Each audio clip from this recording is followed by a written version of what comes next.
என் அன்பு குழந்தையே, உனக்கான கஷ்டங்கள் எல்லாம் இந்த இரவோடு முடியப் போகின்றது. நாளை விடியும் நாள் உனக்காகவே விடியப் போகின்றது. ஒரு முறை இதை கேள், 1000 முறை நன்றி சொல்வாய். இப்பொழுது இந்த நிமிடம் உன்னுடைய மனதை அமைதியாக்கி கண்களை மூடி உன்னுடைய வாழ்க்கையை நினைத்துப் பார். இங்கு யாருக்கும் யாரும் எதுவும் நிரந்தரமில்லை. ஒரு நாள் எல்லாமே வெற்றிடம்தான். இவை நன்றாக புரிகின்றதல்லவா? அப்படி இருக்கையில் ஏன் இதற்கு போய் உன்னுடைய மனதை போட்டு குழப்பிக் கொள்கின்றாய்? என் நேரமும் அது கிடைக்கவில்லையே, இது நடக்கவில்லையே என்று புலம்பிக் கொண்டிருக்கின்றாய். உனக்கு எது வேண்டுமோ, எந்த லட்சியத்தை அடைய நினைக்கின்றாயோ அதை மனதில் கொண்டு செயல்படு. ஒரு நாள் கண்டிப்பாக அது உன்னை வந்து சேரும். அதுவரையிலும் எதற்கும் மனதில் கஷ்டப்பட்டு கொண்டிருக்காமல் சந்தோஷமாக இருக்கும் வழிகளை பார். இப்போது உன்னுடைய கரங்களில் என்ன இருக்கின்றதோ அதை கொண்டு சந்தோஷமாக வாழ். உனது எண்ணங்களை ஒருநிலைப்படுத்தி நம்பிக்கையோடு உன்னுடைய கடமைகளை செய். செய்யும் ஒவ்வொரு காரியத்திலும் என்ன செய்கின்றோம், எதற்காக செய்கின்றோம் என்று செய்வதை தெளிவுடன் செய்வதே சிறந்தது. தவறுகளை ஒப்புக்கொள்ளும் தைரியமும் அதனை திருத்திக் கொள்ளும் மனப்பக்குவமும் இருந்தால் நிச்சயம் நீ எதிர்பார்த்த அளவிற்கு மேலாக உன்னுடைய விருப்பங்கள் நிறைவேறும். அந்த காலங்கள் வெகு தூரத்தில் இல்லை மகளே. நீ உனது ஆற்றலையும் திறமையையும் வளர்த்து கொண்டால் இந்த உலகம் நிச்சயம் உன்னை தேடி வரும். ஏனென்றால் நீ என்னுடைய பரிபூரண ஆசிகளை பெற்ற என்னுடைய செல்ல பிள்ளை அல்லவா? எப்பொழுதும் எந்த நேரத்திலும் எந்த சூழ்நிலையிலும் உன்னை நான் கைவிட மாட்டேன் என்று சத்திய வாக்கினை அளித்திருக்கின்றேன் அல்லவா? எனவே எதை செய்தாலும் நம்பிக்கையோடு செய். நம்பிக்கை இல்லாமல் எந்த ஒரு காரியத்தையும் துவங்காதே. எவ்வளவு பெரிய துயரத்திலுமே கூட என் மீது நம்பிக்கை வைக்கும் போது நான் உனக்கு வேண்டிய அனைத்தையும் நிறைவேற்றி தருவேன். சற்று காலம் பொறுமையாக இரு. உனது கவலைகளை எல்லாம் என் பாதங்களில் விட்டுவிடு. அனைத்தும் ஒரு முடிவிற்கு வரும். நீ கடுமையான வேதனைகளினாலும் துன்பங்களினாலும் பாவங்களை அதிகமாக செய்திருந்தாலும் என்னுடைய ஆலயத்தில் உன்னுடைய பாதங்கள் பட்டவுடன் அனைத்தும் விலகிவிடும். இதன் பிறகு உனக்கு கவலைகள் எதற்கு மகளே? என் அன்பு குழந்தையே, யார் ஒருவர் என்னுடைய திருவடிகளை அடைகின்றனரோ அவர்களுடைய அத்தனை எண்ணங்களையும் நான் ஈடேற்றுவேன். என்னை எந்த உருவத்தில் நீ பார்க்க விரும்புகின்றாயோ அதே உருவத்தில் உனக்கு நான் காட்சி தருவேன். என்னை அடைக்கலமாக அடைந்து விட்டால் உன்னுடைய அனைத்து பாரங்களையும் நான் சுமப்பேன். உன்னுடைய உடல், மனம், செய்கைகள் அனைத்தையும் என்னிடம் ஒப்படைத்து என்னை மனதார நினைத்தாயானால் துன்பத்திலிருந்து நான் உன்னை விடுவிப்பேன். நீ என் மீது நம்பிக்கை வைக்கும் போதே உன்னுடைய வேண்டுதல்களில் பாதி நிறைவேறிவிடும். இவையெல்லாம் என் பிள்ளையான உனக்கு நான் தரும் சத்திய வாக்கு. என்று நீ என்னை அப்பா என்று அழைத்து என்னுடைய பாதங்களில் சரணடைந்து விட்டாயோ அன்று முதலே உன்னுடைய வாழ்க்கை என்னுடைய பொறுப்பு. உன்னுடைய அனைத்து பிரச்சனைகளிலிருந்தும் உன்னை நான் வெளிக்கொண்டு வந்து பாதுகாப்பேன். எந்த ஒரு தீய சக்திகளும் உன்னை அண்டாமல் உனக்கு துணை நிற்பேன். உன்னையும் உன்னுடைய குடும்பத்தையும் சீரும் சிறப்புமாக நான் வாழ வைப்பேன். என் அன்பு குழந்தையே, என்னுடைய அருள் உன்னை மூடி மறைத்து வைத்திருப்பதால் மிக வலிமையான புயலால் கூட உன்னை எதுவும் செய்ய முடியாது. இரவுக்கு பின் பகலை தருகின்ற இறைவன், குளிருக்கு பின் வெயிலை தருகின்ற இறைவன் நிச்சயம் ஒவ்வொரு துன்பத்திற்கு பின்பும் இன்பத்தை தருவார். அப்பா, என்னை தூக்கிவிட யாருமில்லை, தன் கையே தனக்கு உதவி என்று தினமும் ஓடுகின்றேன் என்று புலம்புகின்றாய். என் தங்கமே, உனக்காக நான் இருக்கும் போது நீ எதற்காகவும் கலங்காதே.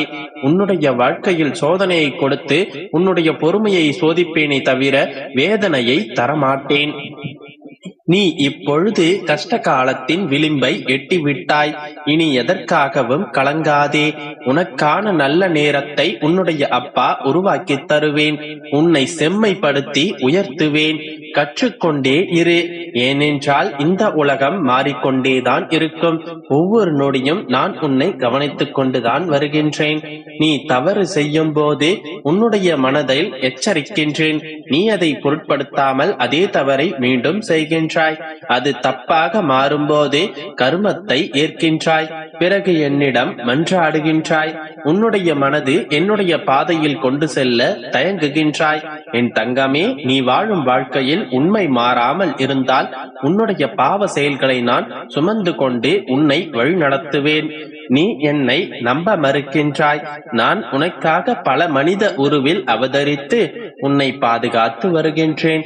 ஆனால் நீ இன்னும் அதை புரிந்து கொள்ளாமல் இருக்கின்றாய். என் மீது முழு நம்பிக்கை வை. அனைத்தும் நல்லதாகவே நடக்கும். என் அன்பு குழந்தையே, உன்னுடைய வாழ்வில் நடக்கும் எல்லா விஷயங்களுக்கும், இப்பொழுது நடந்து கொண்டிருக்கும் இந்த போராட்டத்திற்கும் உன்னுடைய விதிதான் காரணம் என்றும், எவ்வாறு அழுது தொழுதாலும் இந்த விதியை மாற்ற முடியாது, அனைத்தும் விதிபடிதான் நடக்கும் என்று கலங்கிக் கொண்டிருக்காதே.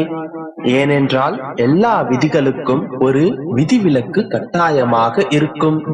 உன்னுடைய விதியை மாற்றும் அந்த விதிவிலக்கை நீ தெரிந்து கொண்டால் அந்த விதியின் பிடியிலிருந்து உன்னால் சுலபமாக தப்பிக்க முடியும். உன்னுடைய தலையெழுத்தை மாற்றி எழுதி கொள்ளலாம். இப்பொழுது நான் கூறுவதை முழுமையாகவும் கவனமாகவும் கேள். இந்த துன்பங்களிலிருந்து நீ முழுமையாக விடுதலை பெறுவாய். நீ அனுபவிப்பது அனைத்தும் விதியின் காரணமாக என்று நீ எடுத்துக்கொண்டால் அந்த விதிகளுக்கு மூலதனம் உன்னுடைய கர்மா. நீ முதலில் உன்னுடைய கர்மாக்களிலிருந்து விடுதலை பெற வேண்டும். முதலில் கர்மா எப்படி வருகின்றது, அதற்கு காரணகர்த்தா யார், இதனால் நீ ஏன் பாதிக்கப்படுகிறாய் என்பதை தெளிவாக புரிந்து கொள். நீ வாழும் காலம் வரை ஏற்படும் நிகழ்வுகளுக்கு காரணகர்த்தா நீயாகவும் நீ செய்யும் செயல் வடிவில் உன்னுடைய கர்மாக்களும் உருவெடுக்கும். கர்மா என்பது வெறுமனே கெடுதல் மட்டுமல்ல. நீ செய்யும் நல்லது கெட்டது என அனைத்துமே உன்னுடைய கர்மாவாக இருக்கும். நீ செய்யும் நன்மைகளுக்கு கர்மாவாக புண்ணியங்களை பெறுவாய். அதற்கான நற்பலன்களும் உன்னை வந்து சேரும். அதே போல நீ செய்யும் கெட்ட செயல்களுக்கான கர்ம பலன்களையும் நீ அனுபவித்துதான் ஆக வேண்டும். ஆக நீ செய்த நல்லது கெட்டது என அனைத்திற்குமான கர்மாக்களை நீயே அனுபவிக்கின்றாய். இந்த கர்மா உன்னுடைய மனதில் தோன்றிய எண்ணங்களின் செயல்பாடுகளே. உன்னுடைய இந்த கர்மாக்களை நீ வாழும் காலங்களிலேயே கழித்துவிட்டு நற்பலன்களையும் நன்மைகளையும் நீ இந்த வாழ்விலேயே பெற வேண்டும் என்றால் இப்பொழுது நான் கூறுவதை செயல்படுத்திக் கொண்டு வா. முதலில் உன்னுடைய முன் ஜென்மத்தில் நடந்ததையும் கர்மா விதி என்பதையும் இதுவரை நீ செய்து வந்ததையும் என எல்லாவற்றையும் மறந்துவிடு. இப்பொழுது இன்று நீ செய்யும் காரியங்களில் நீ கவனமாக இரு. எண்ணங்களை தூய வழிகளில் வழிநடத்திச் செல். நீ இன்று செய்யும் செயல்களில் யாருக்கும் எவ்வித பாதிப்பும் ஏற்படாமல் உன்னுடைய கடமைகளை நீ சிறப்பாக செய்து முடித்து வா. ஒவ்வொரு காரியங்களையும் சிறப்பாக செய்து மனதார யாருக்கும் பாதிப்பு இல்லை என்பதை உணர்ந்து செய்து வா. அந்த காரியத்தால் யாருக்கும் பாதிப்பில்லை என்று உணர்ந்தவுடன் நீ உன்னுடைய செயல்களை தொடங்கு. பொறுமையாக யோசித்த பிறகு ஓரிரு வார்த்தைகளில் பதில் கூற பழகிக்கொள். பிறர் கூறும் வார்த்தைகளை உன்னிப்பாக கவனிக்க தொடங்கு. மனதை வெறுமனாக மாற்றி விடுவதற்கு உன்னுடைய எண்ண ஓட்டங்களை கூர்ந்து கவனி. உன்னுடைய எண்ணங்களை அடிக்கடி நினைத்தால் அதுவாகவே நீ மாறி போய்விடுவாய். அதன் பிறகு அதுவே உன்னுடைய வாழ்வாகி போகும். எனவே உன்னுடைய எண்ணங்களில் நயவஞ்சகம் வேண்டாம். அப்படி